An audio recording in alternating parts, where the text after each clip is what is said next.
qatorliq 3 tashkilot Amerika Demokratiyani ilgari surish fondining 2019 yillik mukofotiga erishdi. Demokratiyani ilgari surishning boshlig'i Karl Grishman apandi Amerika NED fondi kongressida o'tkazilgan Dunyo Uyg'ur qurultiyiga mukofot berish marosimida so'zlagan so'zda Uyg'urlar osonliq millat emas, balki mustaqil davlati bo'lgan bir butun millat. Uyg'urlarning vatani Xinjiang emas, Sharqiy Turkiston dedi. Milyonlagan Hong Kong aholisi 9-iyun ko'chalarga chiqib, jinoyatchilarni Xitoyga qaytarib berishga qarshi namoyish o'tkazdi. Hong Kong hukumatining Qashqonlar nizomisining o'zgartirilgan loyihasida Hong Kongning Xitoy ichkari o'lkalarini o'z ichiga olgan nurg'un davlat va rayonlarga jinoyat komandorlarini o'tkazib berishga ruxsat qilingan. Namoyishni uyushtiruvchilarning bildirishicha, namoyishga qatnashganlar soni 1 milliondan oshgan bo'lib, Hong Kong Xitoyga qaytarib berilgandan buyon yangi rekord yaratildi.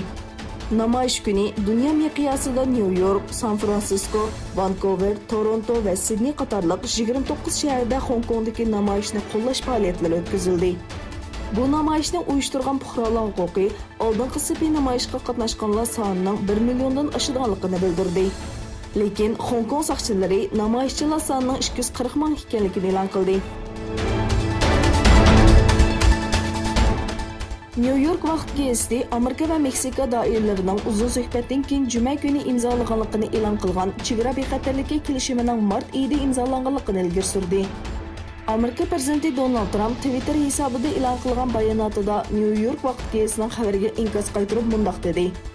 New York vaqt gazetasi yana bir yolg'on xabar chiqardi.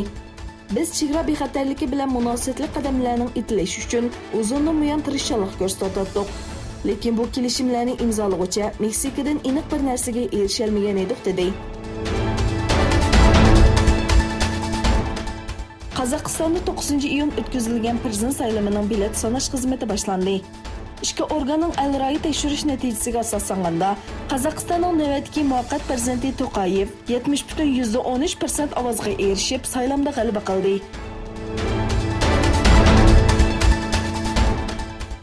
Turkiya davlatlik futbol komandasi 2020-yil Yevropa futbol chempionligini talashish musobaqasining E guruhisidagi 3-qatimliq musobaqasida dunyoning oxirgi chempioni Fransiya komandasini 0 ga qarshi 2 natija bilan yengdi. Cumhur raisi Recep Tayyip Erdoğan Fransiya komandasini 0 ga qarshi 2 natija bilan yengan Turkiya davlatlik futbol komandasini tabrikladi. Erdoğan tarqatgan uchurda tabriklar Turkiyam degan so'ziga Ay yulduzliq komandaning g'alabiyat rasmini qo'shib e'lon qildi. Ermeniston-Ozarbayjon chegarasida yuz bergan to'qnashda Ozarbayjon armiyasidan bir askar shahid bo'ldi. Ozarbayjon davlat mudofaa ministrligining qilgan bayonotida Ermeniston armiyasi urush to'xtatish kelishimiga xiloflik qilganligini va yuz bergan to'qnashda Elshan Xalilov ismli askarning shahid qilinganligini bildirdi.